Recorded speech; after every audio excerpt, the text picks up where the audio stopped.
धरती के पास से गुजरा एस्टेरॉयड।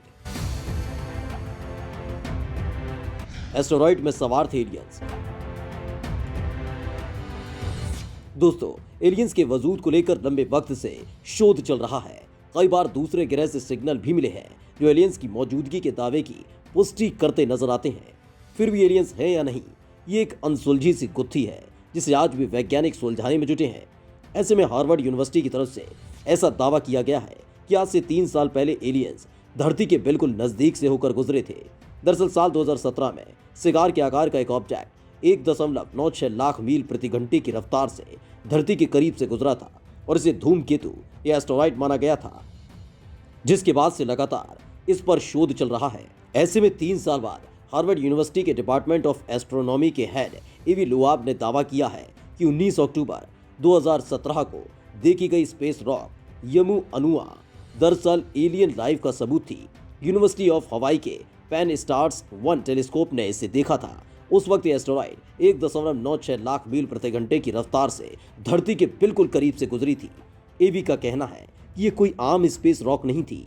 एवी ने अपना ये दावा अपनी आने वाली किताब एक्स्ट्रा टेरिटोरियल में किया है, जिसमें बताया गया है कि यमु अनुआ हर 8 घंटे पर सूरज की एक सी चमक रिफ्लेक्ट करता था। इससे संकेत मिलता है कि वो हर 8 घंटे पर अपने केंद्र पर पूरी तरह घूम लेता था। इससे पहले किसी दूसरे स्पेस ऑब्जेक्ट का आकार ऐसा नहीं पाया गया था। इसकी चमक सामान्य धूमकेतुओं या एस्टेरॉयड से 10 गुना ज्यादा थी। एवी अपने एलियन लाइफ के दावे की मजबूती के सबूत के तौर पर सूरज के गुरुत्वाकर्षण के असर को भी पेश करते हैं।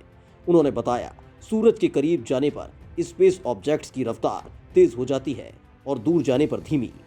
हालांकि यमु अनुआ के साथ ऐसा नहीं हो रहा था।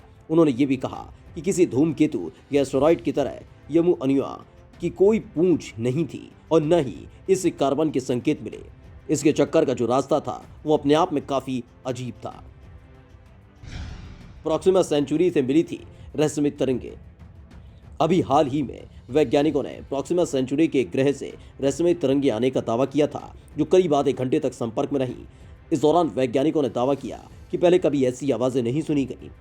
प्रॉक्सिमा सेंचुरी नाम के तारे से आई तरंगों के बारे में रेडियो खगोलविद फिलहाल यही मान रहे हैं कि उन्होंने पहले कभी ऐसी तरंग महसूस नहीं की थी और ये पारलौकिक तरंगें ही हैं, जिसको लेकर अंदाजा लगाया जा रहा है कि शायद एलियंस पृथ्वी से संपर्क करना चाहते हैं। हालांकि ये पक्का नहीं है कि दूसरे ग्रह से मिले अजीब संदेश वाकई में मानव जन्य हो, बल्कि ये कोई तकनीकी चीज भी हो सकती है या फिर कोई सीक्रेट मिलिट्री प्रयोग भी हो सकता है, जैसा पहले भी हुआ है। इसके बाद भी प्रॉक्सिमा से आ रहे इन संकेतों को लेकर वैज्ञानिक उम्मीद कर रहे हैं कि ये कुछ और ही हो। इसकी कई वजह भी हैं, जैसे 29 अप्रैल 2019 को पहली बार यह आवाज लगभग 30 मिनट के अंतराल पर 5 बार आई थी। ये अलग आवाज थी जो कंप्यूटर या तकनीकी आवाज से एकदम अलग थी। खगोलविदों के मुताबिक ये लगभग 982.02 मेगाहर्ट्ज के आसपास रही होंगी। तरंगों को वैज्ञानिक रहस्यमय इसलिए भी मान रहे हैं कि आमतौर पर तारे के भीतर बड़े विस्फोट होने या किसी तूफान से भारी तरंगें पैदा होती हैं। वहीं ये तरंगें काफ़ी सूक्ष्म और अलग थी। इसी बीच हार्वर्ड यूनिवर्सिटी के डिपार्टमेंट ऑफ एस्ट्रोनॉमी के हेड एवी लोआब ने फिर से एक बड़ा दावा किया है।